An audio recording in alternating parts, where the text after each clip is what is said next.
Білесіздер ме, жиналған қауым, шаршап қалдыңыздар-ау деймін, бірақ шаршамаңыздар, өйткені біз дәл қазір салтанатты рәсімді бастағалы тұрмыз. Ендеше, осы сәтті тағатсыздана күткен баршаларыңызға тағы да ду қол шапалақ етейікші. Сонымен бүгін біз әлемдік білім апталығының салтанатты бөлімін бастаймыз. Бұл дегеніміз ең үздік ұстаздарды марапаттау рәсімі. Және осы марапаттау рәсімінде менің жанымда сұлу да сымбатты, әйгілі журналист, қоғам қайраткері, қошеметтеріңізбен Дина ханымның құрметіне қошемет баса. Дина ханым келген. Көп рахмет, және мен де зор құрметпен өзімнің әріптесімді таныстырғым келіп отыр. Өйткені соңғы 2 күн бойы аянбай еңбек ету осы сахна төрінде жалпы регламенттің сақталуын бақылау, әрбір адамды таныстыру ол оңай нәрсе емес. Осы бір жүкті абыроймен арқалаған азамат, өзі музыкант, өзі режиссер, өзі мәдениет саласының үздігі. Қошемет, рахмет десек бірге.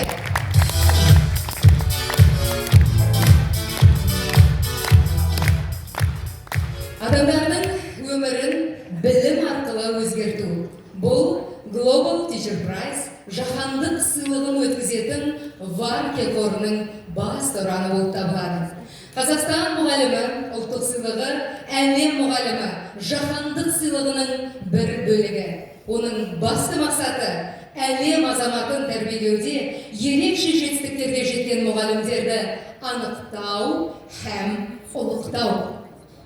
Менять жизни людей через образование – эта фраза является слоганом фонда Варке, который ежегодно проводит глобальную премию Global Teacher Prize с призовым фондом в $1 миллион США. Национальная премия «Учитель Казахстана» – это часть глобальной премии «Учитель мира», призвана влиять выдающиеся достижения учителей, выделять, выявлять, но, конечно же, оказывающие существенное влияние на образование и общество, воспитание гражданина мира, друзья.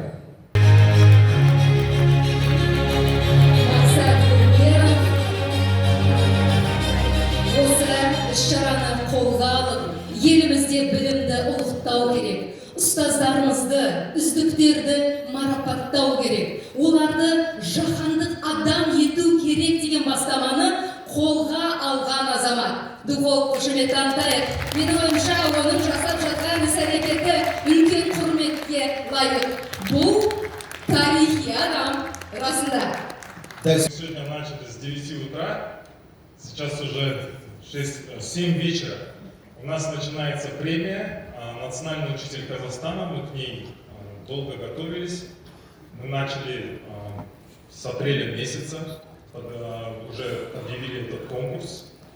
Нам помогло Министерство просвещения. Несколько раз проводили встречи с министерством, с министром просвещения об этой премии. Говорили о ее значимости, министр поддержал. И мы начали большой проект.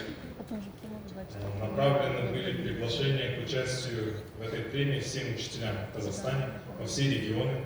Получается, все 10 человек поедут на Global Teacher Prize. Правильно? Все 10? На Global Teacher Prize будут участвовать 10 финалистов. Браво! Они будут участвовать и подаваться на мировую премию. В рамках мировой премии будет еще один отбор. И на мировой премии объявят топ-50 мировых учителей. И там же объявляется, опять же, также 10 финалистов и победитель мировой премии. Мақсат, тағы бір сұрақ. Шын мәнінде біз қазір ғана атап өттік, биыл рекордтық үміткерлер саны болған. Соның ішінде 2200-ден 50 ұстаз. Қалай іріктелді? Сіздер неге мән бердіңіздер? Қандай критерийлер, қандай талаптар қойып отырсыздар? Бұл сұрақты мен енді келесі жылы үміткер болуға ниеттенген азаматтарға да құлақ қағыс болсын деп айтып отырмын. Совершенно согласен. Я думаю, что этот вопрос всех интересует, как все это проходило, какие эксперты, какие критерии, как все это. Нам все интересно, пожалуйста. Да, Эта премия создана фондом Варки. Фонд Варки – это мировой образовательный фонд.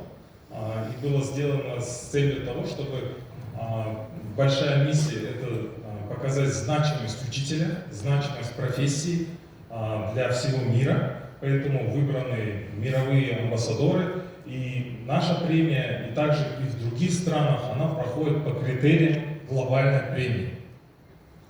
Для этого, да, все правильно, было рекордное число участников.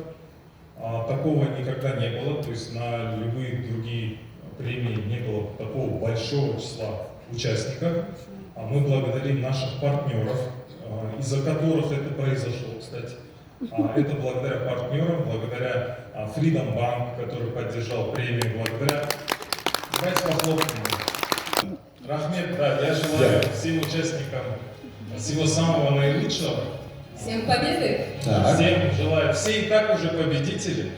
Вот. Да. Всем желаю больших творческих успехов и огромного счастья. Мақсат Құлменов, қошеметтер заямаңыздар.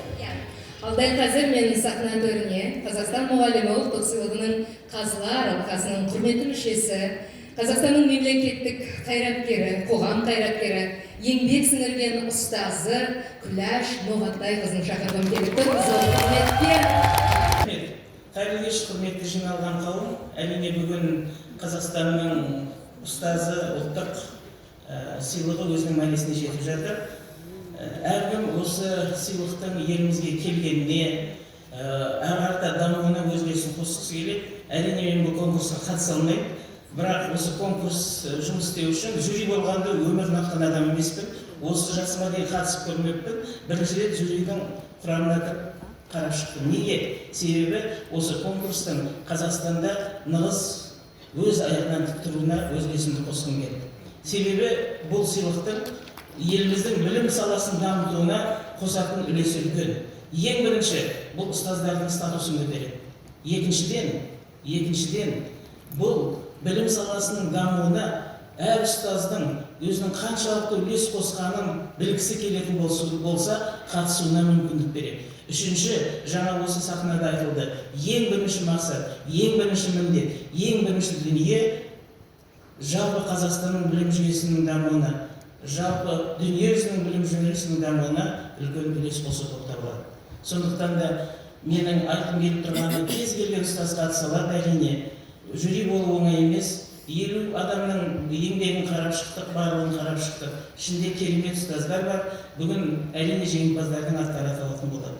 Жаңа айтып жатыр ғой, қалай қатысамыз? Қатысыңыздар, қорықпаңыздар. Анкета қолына түскен кезде әр анкетаны оқып отырып, шын мәнінде әр қайсысын түгел өмір жолы көз алдынан өтеді.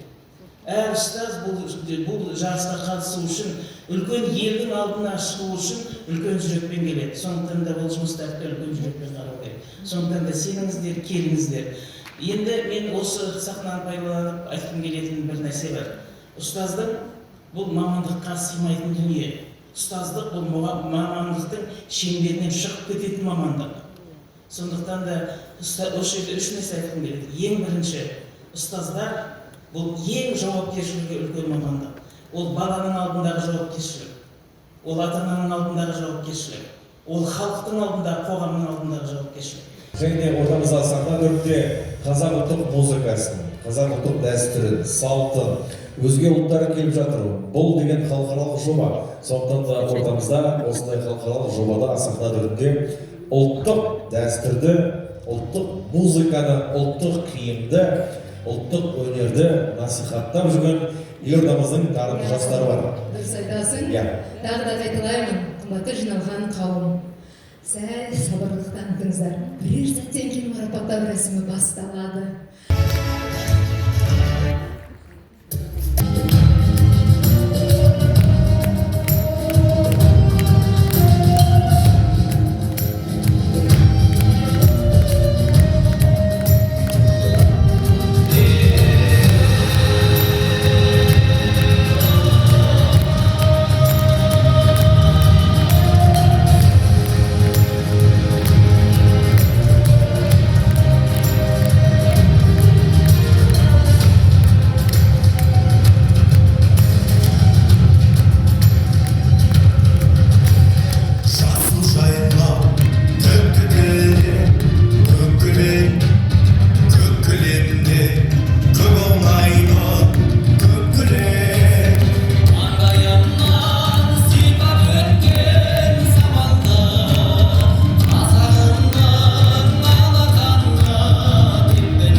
Мен сахна көрген зор құрметпен біздің үздік 10-ға кірген ұстазымызды марапаттау үшін 2023 жылғы әлем мұғалімі әлемдік сыйлығының жеңімпазы Зев ханымды шақырғым келіп тұр. Под ваши громкие аплодисменты приглашаем на сцену сестра Зев. Под ваши аплодисменты просим. Зев ханым, Сестра Зев, просим. шақырамыз. Бәлкім сіздер білетін шығарсыздар, қазір сахна төріне көтеріліп жатқан ханым шын мәнінде ғаламдық адам. Пәкістанда 13 жасында сенесіздер ме қыздарға білімдерін ұсындатқан. Қазір жалпы барша ауылдағы қыздардың білім алуы үшін атсалысып, аянбай еңбек етіп, мектептер салып, білімді тегін етуге еңбектеніп жүрген әлемдік әйел. Зев ханым. Я, дәл қазір Зев ханым главное. Thank you very much. You understand me?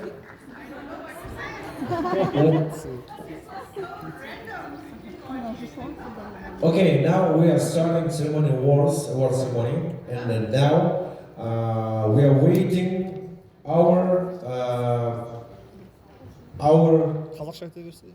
Some I words think so. about today's celebration, yeah, okay? maybe some word here about ceremony about this wonderful day, please. Oh, you want me to have a say? Yes. Just a little bit. Are you happy today? Elizabeth is sitting with me, one of the speakers, and I was telling her, there was a visual, like brain, like veins inside of your body, and I was feeling like my blood is boiling because the energy I have seen here today, the excitement, the joy, everybody must be feeling inside your hearts, inside your souls, that how everybody is excited for this moment, obviously a historic moment for Kazakhstan, because today the national teacher is going to be excited, and I can imagine how top 50s are feeling right now. I can tell, because I have gone through that situation, and there was a moment when I came to the top 10. If somebody has seen that video, my face turned red, and it was like tomato in the video, and now I can imagine that how you are feeling. I'm beyond excited. Thanks so much for your wishes, and now we are waiting a name. Сонымен қыздар, Yeah. Зев ханымның қолына өздеріңіздің ақпараттарыңызды табыстасаңыздар, ал Зев ханым бізге үздік 10-қа кірген алғашқы ұстаздың есімін әйгілейтін болады. Бұл деген тарихи сәт. Это историческое событие. Зев ханым тянет. So this is the name of the finalist. Yes, of course. Oh First my finalist God. now. Very important moment. This is going to be a surprise for the winner and for the top 50 finalists, that who is going to be the winner. Seems like it is a surprise for me that I am going to have this privilege to announce the name of the National Teacher of Kazakhstan 2024. So now keep your hands on your hearts. Yeah. And check your heartbeat, because this is 1, 2, 3, Gulzar Shinta Sova!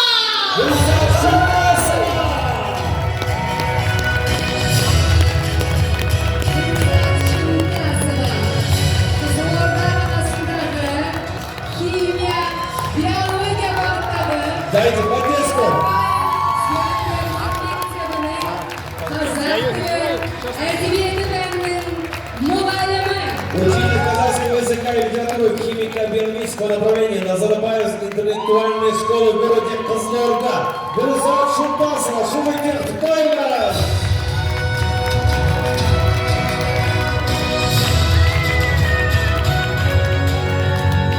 Гүлзат ханым, мен сізді құттықтаймын. Зәр ханым, thank you very much. Миллион теңге жүлде бар, қошеметтер етеріңіз. Сізді Жалғастырамыз.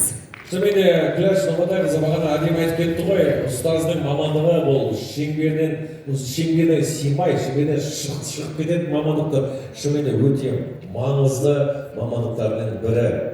Біз болсақ әрі жалғастырамыз. Келесі марапатты табыстау үшін сахна төріне келесі біздің қонағымызды шақырамыз. 2020 жылға әлем мұғалімі, әлем сыйлығының жеңімпазы Раджицин Дисален ортаға шақырамыз, қошеметтеріңізбен.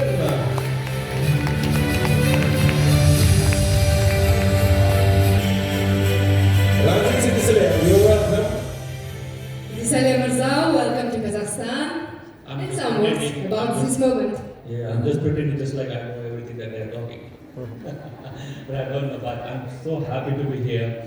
And where is Muscat? Yeah, I would like to congratulate you for this amazing thing that you did for Kazakhstan teacher. I thought you were giving 1 million tenge, right? Yeah, that's a huge amount. I was just talking to someone, how much is it in dollar? And it's like $2,000. That's a huge amount for each and every one. But the thing is that what he's trying to do is more important rather than just giving you money. Money doesn't make any, yeah, it's important. But the respect that he's giving to you is more important. Teachers, you are being more respected now onwards. Like you'll be the top 10 finalists of the National Teacher Prize in Kazakhstan. You'll be among those elite teachers. And you will start feeling that your job is respected, your work is being respected. So there will be a feeling of being valued, understood, and respected. That's more important. And that's why I think these awards make huge difference in the lives of not only the students, but in the life of us teachers as well. So thank you so much, Muscat, for making this happen. Соған қарағанда бұл Шын мәнінде өте бір күрделі Есім. секілді, Немесе есім есім. мүмкін. Жақсы. Are you ready? Okay. Yes. Actually, this is the most difficult spelling I ever read. I hope I pronounced correctly. And the top 10 finalists of the National Teacher Prize in Kazakhstan is Susumber Milantolinkovic.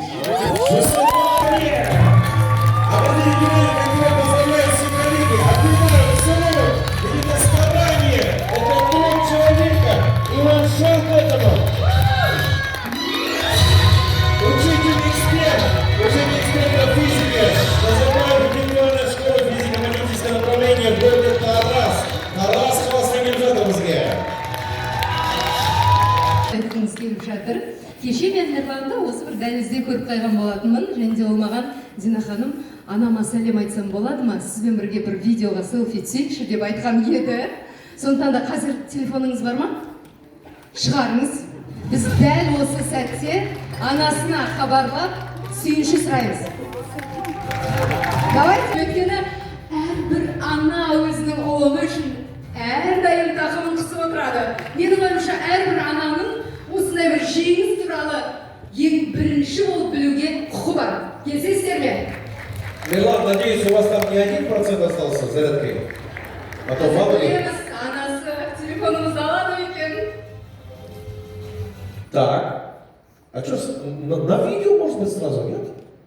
Говорите, қоя аламыз ба? Бәрімізді естейікші алғашқы эмоцияны.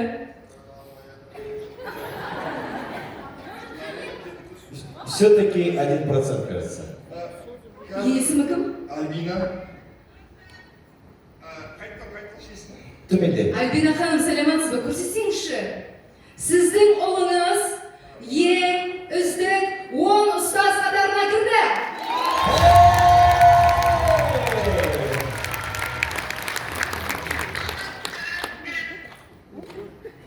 Құттықтайсыз ба? Ура! Дейді. Құтты болсын.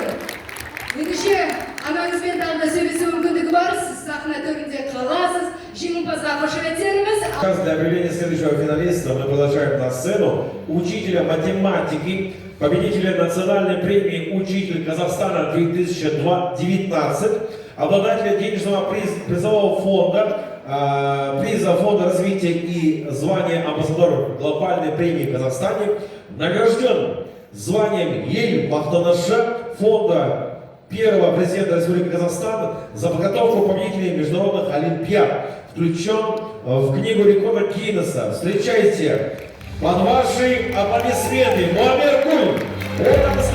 Олимпиадаға дайындайтын Воспеваться. ерекше даратылға қош айтарыңыз. Муамер Гуль. Тамаша. Олай болса, келесі біздің жеңімпазды атамас бұрын бірнеше сөз болса, микрофон өзіңізде. Саламатсыз ба, бәріңізге. Осы National Prize Kazakhstan деген негізінде үлкен бір нәрсе, именно мұғалімдер үшін. Негізінде мұғалімдік ең жақсы мамандық. Мына призге лайық болған мұғалімдерге өте жақсы бір мотивация болады. Тек қана ақша жөнінде емес, авторитет жөнінде. Ну, здесь я уверен, что уже переводчик не нужен, транскрипция не нужна. Айтамын. Иә. Танымыз сияқты. Садыкова Салтанат топтар танылды. Садыкова Салтанат! Қаласындағы 70 орта мектебінің информатика және математика пәнінің мұғалімі ортамызда.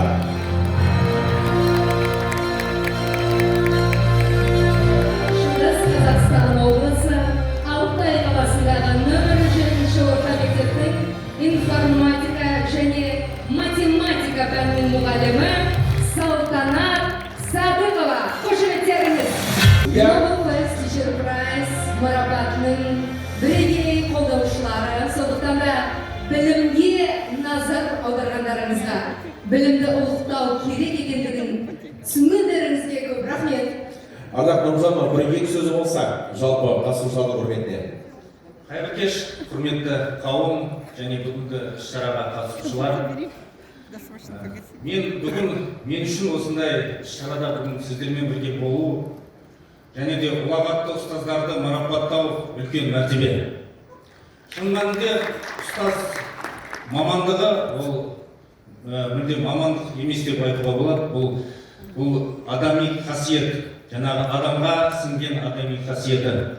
Бүгінгі таңда біздің ұстаздарымыз ол тек қана пәнді үйрету немесе жоспарлау ғана емес, сонымен қатар ол әлемді тануға, әлемнің құпиясын танып білуге үйретудің бірден бір шарты деп білеміз.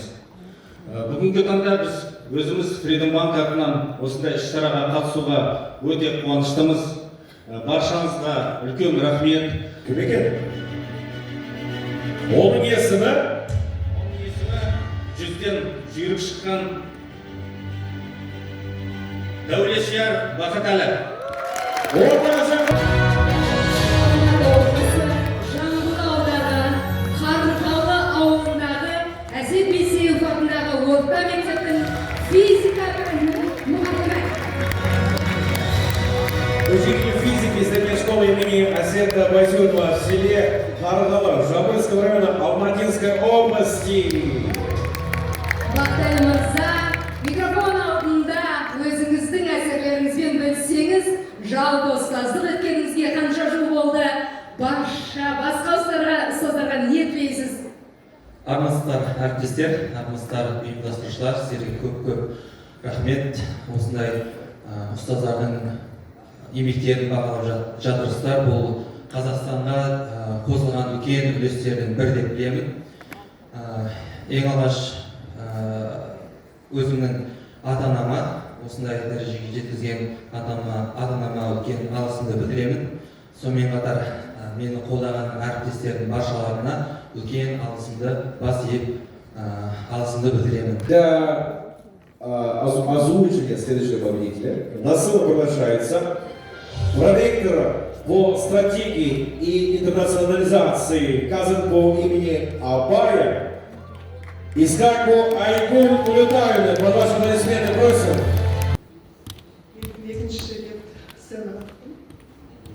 Конечно, я сейчас очень волнуюсь, как вы знаете, я сама получаю премию. Очень волнительно, даже дрожат руки, вы, наверное, заметили. Но учитель звучит гордо, и вы гордо носите это имя. Учитель — человек с большой буквы. Я надеюсь, что 10 наших номинантов обязательно получат премию мира. Кто-то из них получит, и я надеюсь, что это будет самый лучший. Что вы сможете изменить мир так, как изменили наши глобальные учителя мира. Я надеюсь и верю в вас, дорогие учителя. Я сейчас объявлю, но очень волнительно, конечно. Бір қол шапалақтап жіберсек. Я, onun есімі, Я гордо и с достоинством хочу вам представить топ-10 учителей. Это Шевцев Александр Иванович. Александр Шевцев.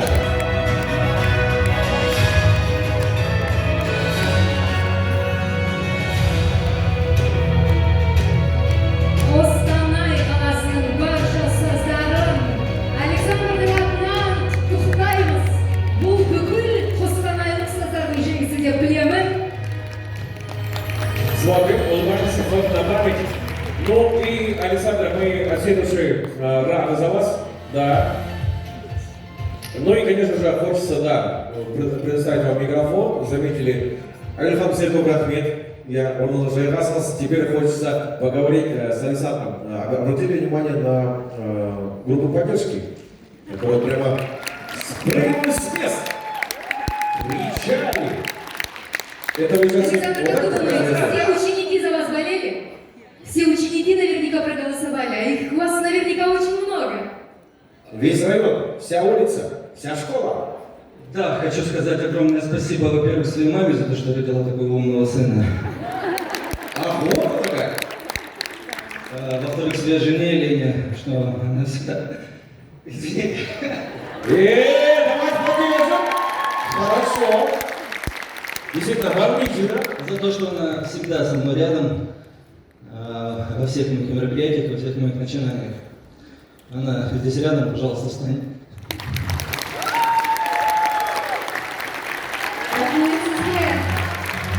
Я люблю тебя. Я благодарен всей системе образовательных реальных школ, что поддерживали меня, и благодарен всем своим коллегам. Ну и, конечно же, в первую очередь своим детям, которые все последние 17 лет меня поддерживали и помогали мне в достижении их результатов. Спасибо. Александр, вам большое спасибо за любовь к своей жене. Знаете, мне так было приятно. Я бы очень хотела, чтобы все мужчины нас и со... Алдымызда Эйр Астана әуе компаниясының Қазақстандағы сату жөніндегі басқарушысы Ұлжан Қайымды шақырамыз. Сахна төріне.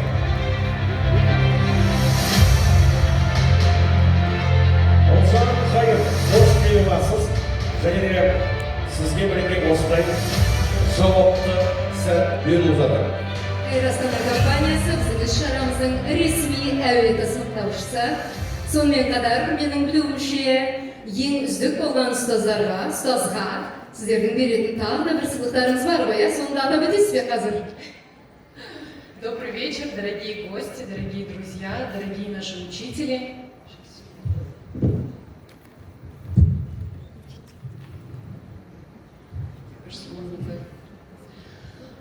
Хочу выразить от лица нашей авиакомпании огромную благодарность за ваш труд, за ваш вклад, неоценимый. Также для нас большая честь быть частью данного мероприятия, как национальный перевозчик Казахстана. Мы также хотим вкладывать больше в образование. Также хочу с вами поделиться о наших некоторых программах. Можно я Также о наших некоторых программах, которые также вкладываем в образование. На данный момент у нас идет большой отбор. Эта программа называется Абиниша. Абиниша программа обучает будущих пилотов и будущих стюардесс и инженеров. Данная программа является бесплатной. Главное условие с 18 лет до 34.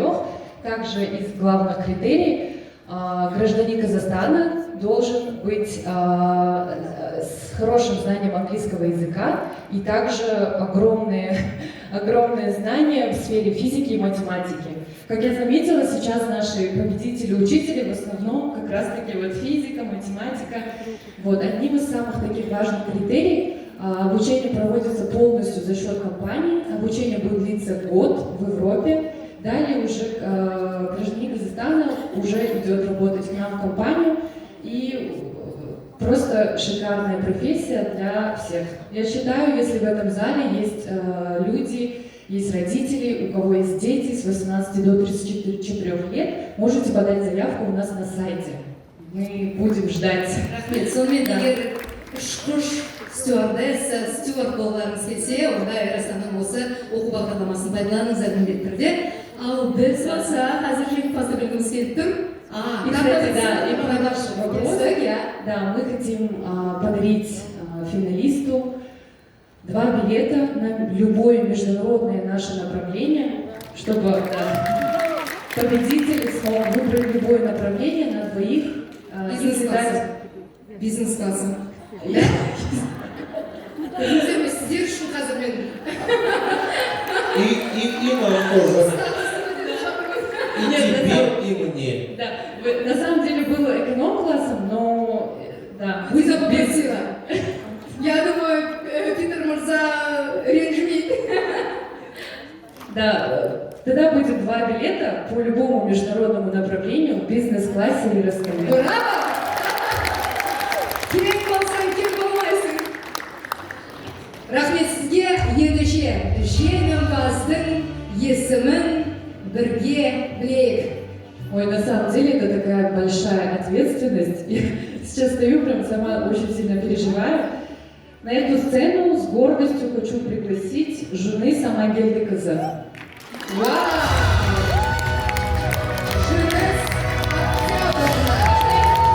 Город Астана. Дайте поддержку Астана! Астана, Астана!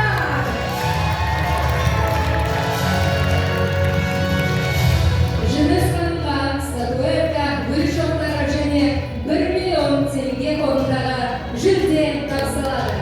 Қошеметтеріңіз, естелікке сурет және әрине Жеңіс ханым, сіздің қазіргі эмоцияларыңыз өзге ұстаздарға айтар ақыл кеңес өздеріңізді тыңдағымыз келіп тұр.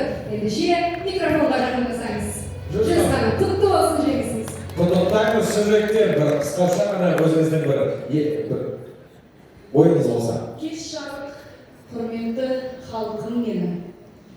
Біріншіден, еліме үлкен алғысымды білдіремін. Егеменді Қазақстаныма осындай дәрежеге жеткізіп жатқан бізді ұстаздарды. А также хочу поблагодарить всех организаторов. И немножко хочу уйти в историю. Вообще я из династии учителей. И поправить хочу. Меня зовут Октябрина Амагельды Кызы.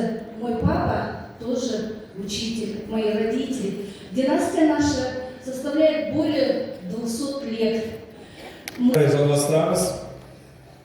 Nobel First и Teachers Summit жобаларының негізін қалаушысы және бас директоры Мақсат Күрбенов мырзаны сахна төріне шақырамыз. Құлыңыз, қошеметтеріңіз болса. Келесі жеңімпаздың есімін атау үшін. Ақ жарма тілегін одан алтын сіздерге жолдап қойған болатын. Ендеше қазір сахна төрінде 6 жеңімпаз, 7-ші жеңімпаздың есімі Это будет не 6-шы. 7-ші. Жоқ, 8-ші. Да? Енді көз білдіріп келмесең осылай. Дорогие дамы и господа. Жоқ, 7-ші. Жоқ, Мақсат мырза, 7-ші. Біз бұл жерде өте бәрін дұрыс У нас есть цифры, мы готовились. Это мой вопрос. Мақсат мырзаның өзі. Я сам волнуюсь просто. Мы заметили.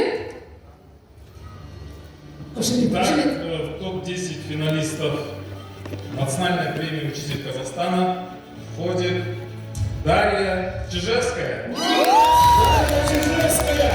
Дарья Чижевская. Алматы қаласындағы Тамыз Дегелешев физика-математика мектебінің физика пәнінің мұғалімі. Тамыз Дегелешев, город Алматы. Ну что ж, Дарья, сделаем фото, памятное фото, да, конечно, следующего нашего Endi гостя. sanatorniya Q University bilim orasining rektori Sandug'ash Qulanova chaqiramiz. Sandug'ash Sharipbekova. Қазіргі семинардың уақыты келіп жатыр.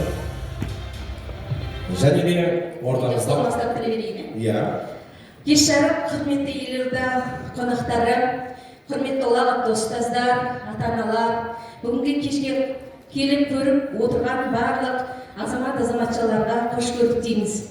Бүгінгі күн Қазақстан саласын, білім саласындағы үлкен жаңа бір биіктерге, деңгейлерге көтеріліп жатқан күн деп есептеймін. Бұл бүгінгі күн білім саласындағы бәсекелестік болған жерде даму бар. Сондықтан бүгінгі жеңімпаздардың барлығын құттықтаймын. Келесі жеңімпазды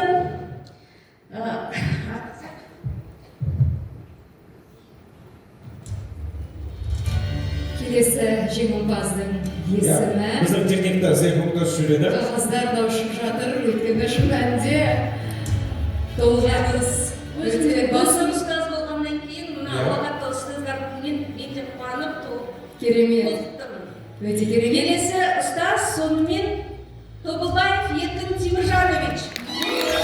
Образовательный средний IT-школа-лицей имени Абиша Кекельбаева, номер 72, город Ахтубек.